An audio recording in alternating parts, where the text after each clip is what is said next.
Kompas TV, independen, terpercaya.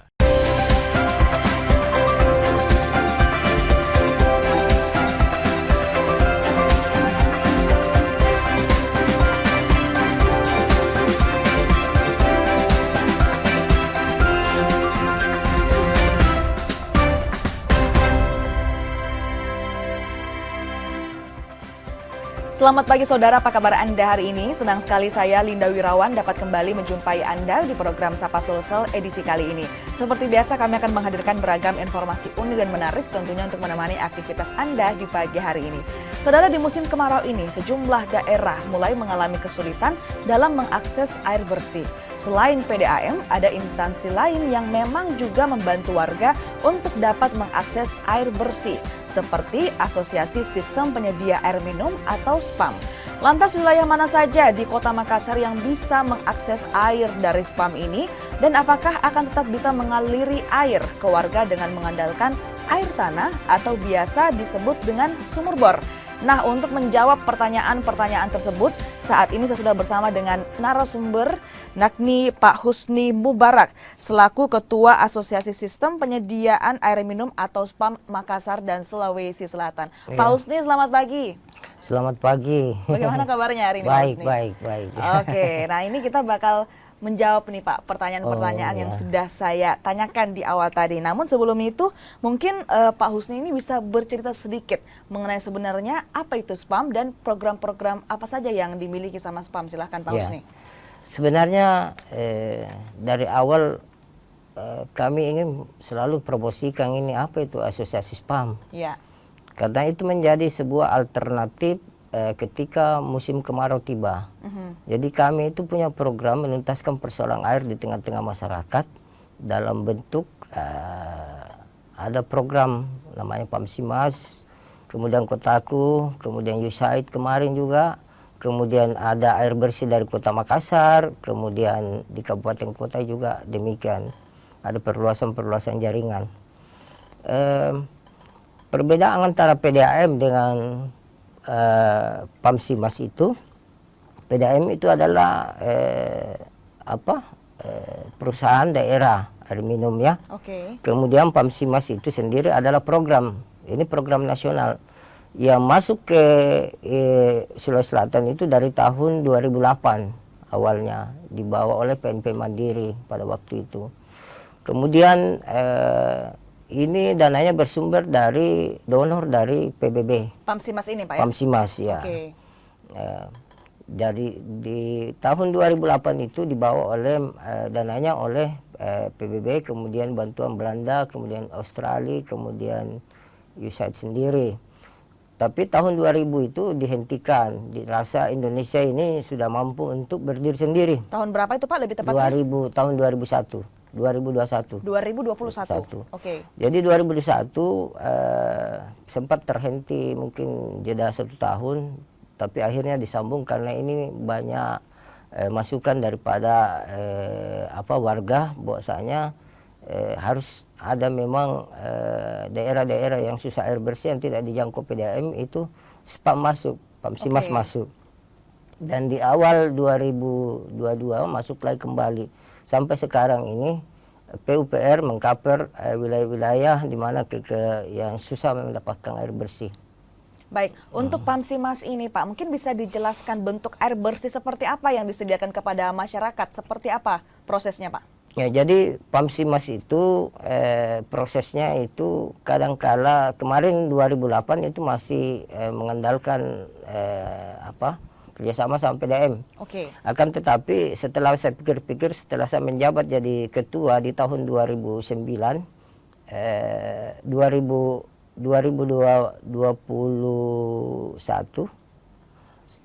itu saya rubah mindsetnya mereka. Jadi jangan lagi mengandalkan PDAM ketika El Nino tiba yang dikenal oleh masyarakat, itu sama-sama tidak berdaya menghadapi El Nino tersebut. Sebelumnya bentuk kerjasama seperti apa dengan PDAM? Dia ada tapim PDAM. Dia ada tapim PDAM kerjasama sama PU, sama PDAM sama PAMSIMAS.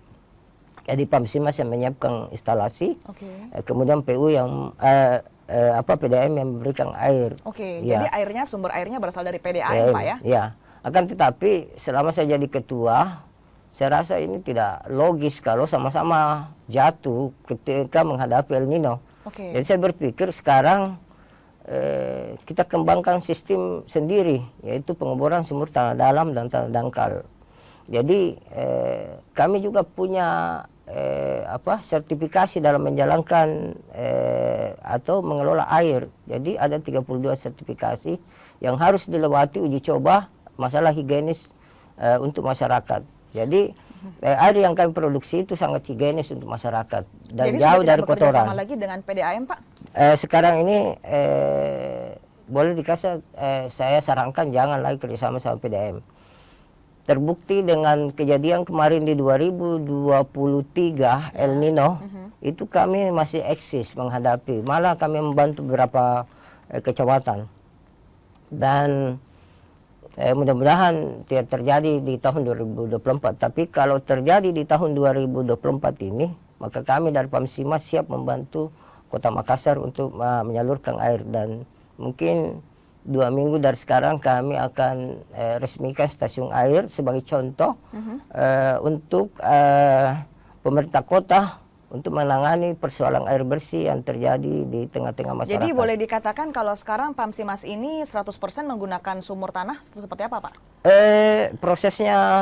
Prosesnya itu 100% menggunakan sumur tanah dalam. Oke. Jadi ada beberapa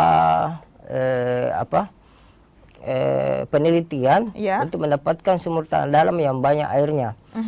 Yang pertama yaitu mengadakan geolistrik. Geolistrik. Kemudian yang saya kenal tiga tahapan. Yang pertama adalah geolistrik, yang kedua geomagic, kemudian yang ketiga tradisional berupa kelapa dan lain sebagainya. Ketika 3 sumber ini sudah menyatakan bahwa lokasi ini banyak air, maka insya Allah banyak air, karena air itu adalah rahmatan lil alamin. Tidak ada yang menyangka bisa muncul di mana saja. Jadi untuk menentukan suatu titik ada 3 proses yang harus dilakukan, Pak ya? Yang selama ini saya lakukan ya. Tapi kadang-kala orang tidak percaya.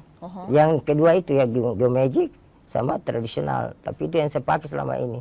Dan alhamdulillah sekarang ini mungkin di Indonesia saya adalah Pamsimas terbesar sekarang yang mengelola dengan 12 sumur, kemudian daya sembur itu sampai 40 liter per detik. 12 sumur titik yang ada di Kota Makassar, Pak? Ya, di timur kota, di Manggala. Oke. Ya. Oke, untuk di Kota Makassar sendiri sumur untuk bisa mendapatkan aliran air yang banyak itu mesti di kedalaman berapa meter, Pak? Bervariasi. Kalau di pesisir laut itu sampai 160 sampai 180.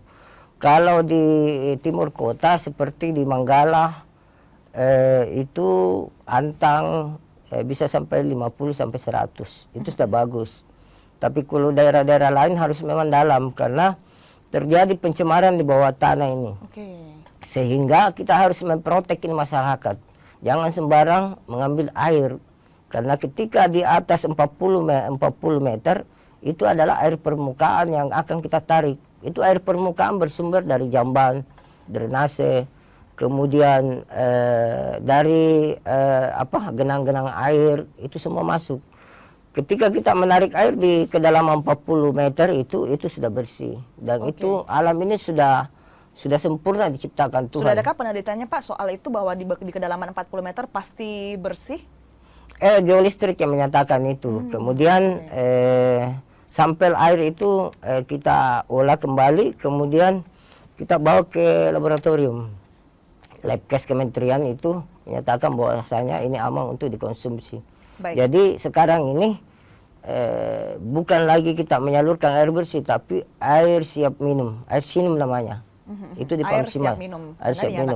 Bersih seperti di kedalaman 40 meter. Iya, melewati uji batas 32 item. Jadi bersih untuk kita konsumsi. Lantas kemudian bagaimana stok air dari program Pamsimas ini sendiri, apalagi tadi dikatakan sama Pak Husni ini bahwa ini bisa bertahan di tengah adanya terpaan El Nino. Namun kita akan jeda sejenak, saudara. Jangan kemana-mana, tetap bersama kami di Sapa Sosial.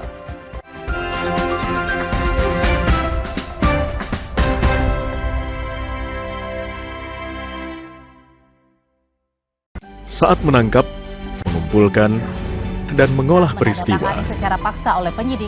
Kami kerahkan upaya terbaik. Ketika menyampaikan berita serta informasi, kami tak sekadar menyapa.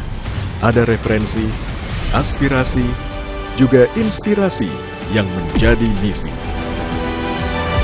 Sapa Indonesia di Kompas TV. Independen, terpercaya.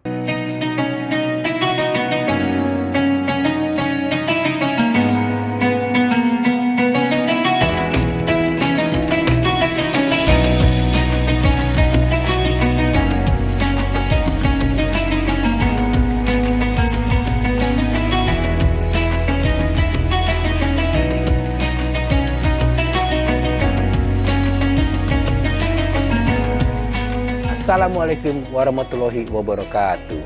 Setelah menjalankan ibadah puasa selama bulan Ramadan, kita sambut hari yang suci dengan penuh kebahagiaan. Mari rayakan kebersamaan di hati. Eratkan silaturahmi di hari yang fitri.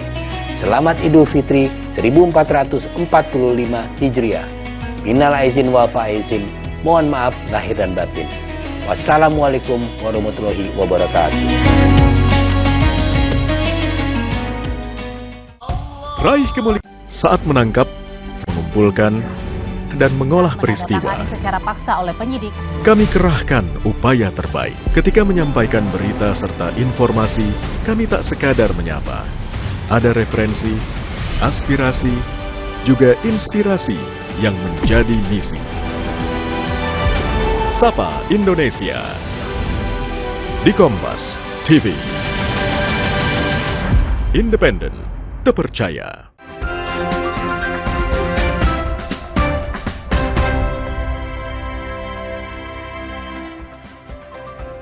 Terima kasih saudara, Anda masih bersama kami di Sapa Sulsel. Kita masih bersama dengan Pak Husni Mubarak, Ketua dari Asosiasi Sistem Penyedia Air Minum atau SPAM Makassar dan Sulawesi Selatan. Nah Pak, mungkin bisa diceritakan sedikit untuk titik-titik Pamsimas di wilayah Kota Makassar sudah ada berapa titik dan ada di wilayah mana saja Pak? Kalau di Makassar ini dari Pamsimas sendiri itu sudah ada 69 titik. Oke. Jadi satu titik itu kadang-kala dia mempunyai sumur antara 2 sampai dengan 12 titik. Jadi kemudian ada dari program air bersih kota itu dalam 1 tahun itu bisa menjalankan sampai 15 tempat penyediaan air minum. Oke, untuk tadi sudah lebih dari 60 titik sumur yang dibangun di wilayah Kota Makassar. Satu titik sumur ini bisa mengaliri untuk berapa rumah tangga atau berapa rumah, Pak? Jadi satu sumur itu kan dia 5 liter per detik dia pompa itu, kurang lebih ya sekitar 495 kubik dia pompa. Itu bisa mencapai sampai 500 rumah. 500 rumah satu ini. Tergantung sih daya ininya, daya maksimal mata airnya. Kalau saya dapat selama ini besar deras, kemudian bayangkan 5 liter per detik dia dipompa naik ke atas itu bisalah mencukupi untuk penduduk. Kalau pemerintah kota ini dia bangun ini di beberapa titik yang susah air bersih. Yang pertama itu di Ujung Tanah, kemudian Tallo, kemudian Beringkanaya, kemudian Taman Rea. Itu saya rasa keluhan-keluhan masyarakat bisa teratasi dengan baik. Saya rasa itu saran juga dan masukan untuk pemerintah kota, mari sama-sama bergandengan tangan untuk selalu berupaya menuntaskan persoalan air bersih di tengah masyarakat ini dengan cara memberikan beberapa cadangan-cadangan air tanah dengan sumur-sumur di beberapa kelurahan dan kecamatan. Oke, untuk saat ini sudah ada berapa banyak pelanggan yang terdaftar di Pamsimas ini, Pak? Kalau saya hitung-hitung itu hampir 1 juta penduduk untuk 1 juta Sulawesi penduduk. Selatan ya, kita kasih air bersih. Kalau di saya sudah ada 1000, bahkan perumahan yang kena dampak susah air bersih, yang susah dilayani seperti Sabri di Kabupaten Maros itu kami sudah masuk di situ. Dan sehari-harinya itu kuning air, kemudian berbau, ada minyaknya, kemudian payau dan lain sebagainya, itu kita sudah masuk ke dalam situ. Saya rasa dengan hadirnya Pamsimas ini bisa menjawab tantangan bisa mencari menjadi solusi yang terbaik untuk selain PDAM. Oke, sudah ada 1 juta penduduk yang terdaftar di Pamsimas ini Pak ya. Lantas kemudian berapa iuran yang ditetapkan kepada satu rumah tangga Pak? Inilah yang menarik ini. Jadi untuk pemahaman masyarakat ini, jadi bantuan ini turun dari pemerintah, ini masyarakat harus paham betul mengenai Pamsimas. Karena kalau tidak paham, kadang-kala dia bilang bantuan ini gratis terus. Padahal pengelola ada namanya KPSPAM. KPSPAM ini yang menjalankan sehari-hari proses pendistribusian air bersih di tengah masyarakat. Mereka butuh biaya operasional. Kemudian mereka butuh bayar listrik. Kemudian butuh aksesoris ketika rusak. Kemudian pompa itu bukan pompa kecil, bukan pompa pompa yang seperti kita pakai di rumah tangga. Itu pompanya kadang-kala sampai 50 juta harganya. Jadi iurannya tadi masuk ke anggaran-anggaran tersebut Pak ya? Ya, jadi ini harus dipahami masyarakat bahwasanya harus beriuran. Kalau di saya itu di Kecamatan Manggala sana, saya bedakan 3 klaster. Yang pertama tidak mampu itu tidak bayar sama sekali. Tidak bayar. Syaratnya? Dan ini bisa diadopsi oleh kabupaten-kabupaten lain. Saya bisa tularkan cara mengelola KPSPAM dengan baik. Jadi syaratnya itu ya memang yang tidak mampu ini kayak orang sudah di PHK, penjual sayur, penjual ikan. Adakah syarat-syarat administrasi yang mereka harus kumpulkan dapat Pak? KIS dan lain sebagainya, itu semua. Orang buta, orang panti asuhan, masjid, itu saya gratiskan di daerah saya. Jadi kurang lebih di sana itu hampir 200 rumah tangga itu gratis di saya. Selain sekolah, panti asuhan, kemudian masjid. Itu. Dan tokoh-tokoh masyarakat yang berperan di tengah masyarakat. Untuk klaster 2 dan 1 Pak? Klaster 2 itu menengah. Dia menengah itu dia tarif sosial 3.500 dikenakan per kubik. Iya, per kubik. Jadi yang klaster yang mampu itu 5.000, kadang-kadang 4.000, kadang-kadang 5.000, tergantung sih KPSPAM-nya. Dan ini saya berjalan sudah hampir dari tahun 2010 ke 2024, sudah 14 tahun saya menjalankan. Dan ini yang saya bilang, saya klaim di PUPR ini yang terbesar di Indonesia yang saya buat. Dan tahun ini kami akan bangun main treatment sendiri untuk pengolahan air dari air bersih yang sudah bagus, kita olah kembali pakai main treatment alami. Jadi kami itu tidak seperti dengan PDAM pakai kaporit dengan tawas. Kami bahan-bahan alami, batu-batuan, kemudian apalagi pasir, silika dan lain sebagainya. Dari 1 juta pengguna kemudian yang ada di Sulawesi Selatan, kalau tadi Anda katakan bahwa banyak masyarakat di luar sana yang beranggapan bahwa ini gratis bantuan dari pemerintah, ada tidak yang menunggak Pak? Banyak, apalagi yang super sibuk, yang jarang di rumahnya. Ini kenapa kita harus beriuran? Karena biaya operasionalnya untuk menjalankan sangat tinggi. PDAM saja pakai kubikasi dalam menghitung. PDAM dia kan perusahaan besar. Kenapa Pamsimas tidak? Kami kemarin adopsi itu sehingga berjalan dengan baik ini Pamsimas selama ini. Dan beberapa tempat itu bisa membantu PDAM dalam menjalankan. Kami bukan kompetitor dari PDAM.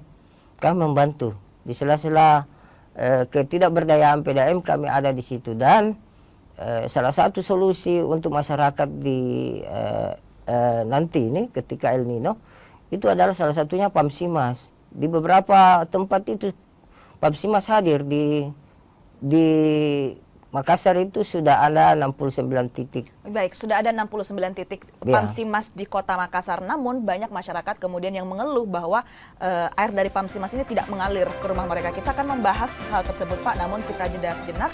Saudara jangan kemana-mana, tetap bersama kami di Sapa Sulsel.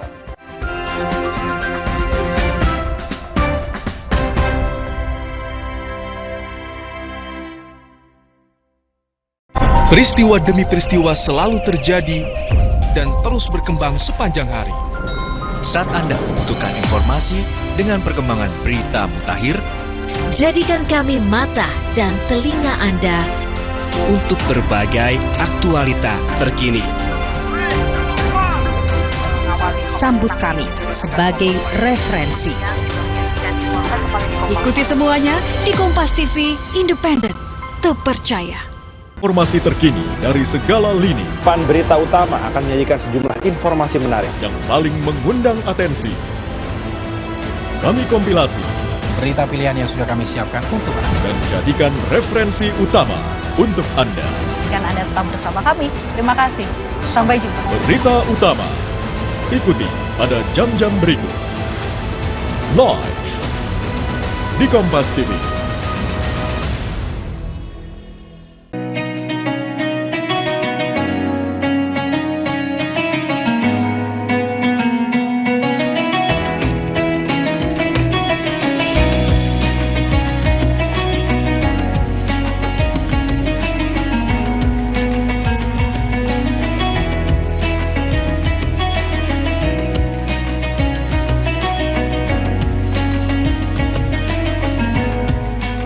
Assalamualaikum warahmatullahi wabarakatuh.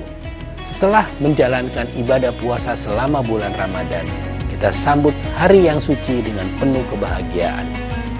Mari rayakan kebersamaan di hati. Eratkan silaturahmi di hari yang fitri. Selamat Idul Fitri 1445 Hijriah. Minal aizin wal faizin. Mohon maaf lahir dan batin. Wassalamualaikum warahmatullahi wabarakatuh.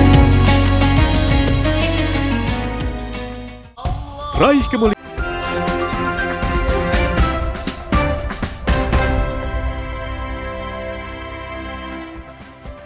Baik, terima kasih saudara Anda masih bersama kami di Sapa Sulsel. Kita masih bersama dengan Pak Husni Mubarak. Nah Pak, di beberapa wilayah yang ada di Kota Makassar, ada beberapa masyarakat yang mengeluh air Pamsimas tidak mengalir, air Pamsimas ini kemudian tidak menyediakan air bersih untuk mereka. Ini penyebabnya apakah masalah teknis atau seperti apa Pak? Ya, jadi ada beberapa memang kejadian yang saya sempat pantau, ya. Dan akhir-akhir ini juga saya sempat pantau. Itu terjadi karena pertama ketika pasca pembangunan daripada Pamsimas itu harus dimodali dengan administrasi dan ada juknis petunjuk menjalankan KPSPAM. Ada juknis dari PUPR yang kita harus sepakati. Jadi kesepakatan itu diawali dengan pembentukan pengurus KPSPAM. Pengurus. Jadi ada beberapa tempat itu yang belum ada pengurusnya, yang baru-baru ini, seperti Cambaya, kemudian Tamangapa, kemudian apalagi yang baru-baru ini di Bor itu di daerah BTP. Itu di sana di Perumahan Unhas itu harus dibentuk dulu pengurusnya. Oke, jadi salah satu syarat dari Juknis yaitu harus membentuk pengurus KPSPAM. Dan di beberapa wilayah yang tadi Anda sudah sebutkan belum terbentuk. Ya. Alasannya kira-kira kenapa belum terbentuk, Pak? Belum di SK-kan oleh lurah karena itu kan butuh legalitas, karena dalam menjalankan yang namanya penarikan iuran itu harus ada legalitasnya. Kemudian saya pantau kemarin kayak di Tamangapa itu pertama muncul itu Pamsimas di sana itu kendalanya karena pipa kami itu sempat terkoyak oleh program lain yang berupa drainase. Kemudian di Cambaya juga itu terkoyak ada 15 titik itu akibat pembangunan drainase dari Kota Makassar yang berakibat banyaknya pipa patah di daerah sana sehingga kemarin waktu saya tes sendiri itu keluar air di situ sehingga dalam waktu dekat ini kami benahi masalah pengurusnya dan rembuk warga. Dalam penentuan iuran itu ada rembuk warga namanya, ada rembuk. Tidak serta-merta menentukan bilang 3.500 enggak. Jadi mereka berembuk setelah dihitung semua biaya operasional yang keluar baru disimpulkan bahwasanya sekian jumlah pengguna user umpamanya 100 itu akan dibagi 100 itu uang. Gitu. Jadi tidak serta-merta menjalankan itu. Jadi harus paham bahwasanya masyarakat itu harus beriuran. Kecuali masyarakat memang yang tidak mampu, itu wajib dibantu. Untuk menjadi pemimpin di rembuk warga ini apakah itu tugas dari pengurus KPSPAM atau seperti apa, Pak? Di rembuk warga itu nantinya setelah terpilih ketua KPSPAM dengan personilnya seperti bendahara, sekretaris, kemudian ketua, kemudian unsur teknis, kadang-kadang 5 orang sampai 9 orang. Jadi ini bertugas untuk menentukan iuran bersama anggota yang dia cakupi, umpamanya 100 orang atau 15 orang, itu berunding berapa penentuan iuran yang umpamanya 3.500, itu disepakati, dibuatkan berita acara, kemudian disampaikan kepada lurah setempat. Oke, Lurah masih setempat. disampaikan di lurah setempat begitu Pak ya. Oke, kita tadi berbicara juga mengenai kelebihan dari Pamsimas ini, bahwa tadi ketika PDAM kewalahan menghadapi El Nino, Pamsimas ini bisa hadir sebagai pembantu seperti itu. Nah, kemudian untuk saat ini Pak Husni bisa dijelaskan stok air untuk Pamsimas sendiri siap tidak untuk menghadapi El Nino? Jadi Pamsimas itu selalu siap menghadapi keadaan terburuk dari alam ini, karena selama saya menjalankan sebagai ketua KPSPAM dan juga ketua Asosiasi Kota Makassar dan Provinsi Selatan, itu saya meneliti air. Ternyata ini air di bawah tanah sama dengan badan kita. Semua berhubungan, semua berhubungan. Ada urat-urat yang besar, ada urat kecil. Ketika kita dapat urat yang besar itu ada namanya sungai di bawah tanah. Itu berhubungan dengan danau, laut, dan lain sebagainya. Alam ini terlalu sempurna dibuat oleh Allah Subhanahu wa Ta'ala, Tuhan, dengan beberapa variabel-variabel alam yang memfilter ini air. Oke. Ya, sehingga air ini sangat saya bilang bisa dikonsumsi oleh tubuh kita dengan aman dan higienis. Jadi Anda bilang bahwa stok dari Pamsimas ini aman dan tidak akan habis, Pak ya? Tidak akan habis selama masih ada danau, masih ada laut, masih ada mata air di gunung dan lain sebagainya. Saya rasa tidak akan habis itu. Karena setelah saya teliti, oh dia berhubungan dengan ini. Oke, lantas kemudian bagaimana untuk orang-orang ataupun rumah tangga yang berlangganan air tapi jauh titiknya dari urat sumber tadi, Pak? Yang jauh itu akan dihitung oleh pengurus. Jadi dalam menentukan setelah pasca pembangunan ini juga saya harus jelaskan ke masyarakat.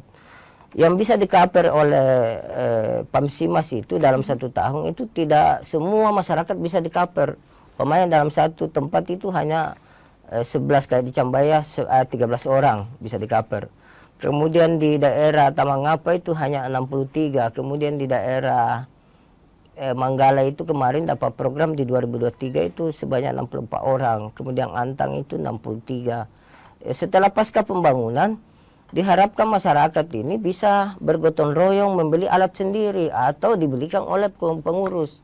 Jadi tidak KPSPAM ya, itu tidak mempunyai duit yang banyak karena tidak tersedia di APBN selamanya. Kalau ketika masyarakat butuh uang, butuh sambungan, ada APBN yang cover. Jadi tidak serta-merta di antara 1000 pengusulan Pamsimas masih untung dapat Makassar atau Sulawesi Selatan 100 atau 50 titik. Tahun ini di 2024 itu hanya, kalau saya lihat-lihat itu ada sekitar kurang lebih 70 Pamsimas. Lantas itulah kemudian gunanya iuran dan juga pengurus dari KPSPAM Pak ya untuk mengatur hal tersebut. Terakhir mungkin Pak bisa dijelaskan mengenai harapannya kepada masyarakat yang menginginkan Pamsimas dan yang sudah berlangganan ke Pamsimas. Silakan Pak. Ya, harapan saya untuk masyarakat yang ada di Kota Makassar pada khususnya karena saya berdiam di sini. Selain PDAM, ada alternatif lain untuk mendapatkan air bersih dengan higienis dan alami. Kami punya alami semua bahan-bahan alami. Itu Pamsimas, kami punya program dan ini selama ini bisa menjawab tantangan terhadap krisis air bersih yang ada di Kota Makassar. Tahun ini insya Allah kami dirikan stasiun air sebagai contoh sampel untuk Kota Makassar. Kami dirikan stasiun air di timur kota dan ini bisa membantu beberapa wilayah-wilayah Kota Makassar yang nantinya akan berdampak kekeringan. Jangan ragu dan saya titip pesan untuk masyarakat Kota Makassar, jangan panik menghadapi El Nino yang akan datang. Kalau tidak dapat air, mari sama-sama ke Pamsimas untuk mendapatkan air. Di sana kami layani dengan gratis. Oke, terima kasih sekali lagi Pak Husni sudah bergabung bersama kita di Sapa Sulsel, memberikan banyak informasi kepada masyarakat dan juga pengertian kembali mengenai apa itu Pamsimas dan bagaimana perbedaannya dengan PDAM. Terima kasih sekali Pak Husni. Dan saudara, informasi tadi juga sekaligus menutup perjumpaan kita di Sapa Sulsel edisi kali ini. Saya Linda Wirawan bersama dengan segenap kru yang bertugas mengucapkan terima kasih. Selamat pagi, selamat beraktivitas dan sampai jumpa.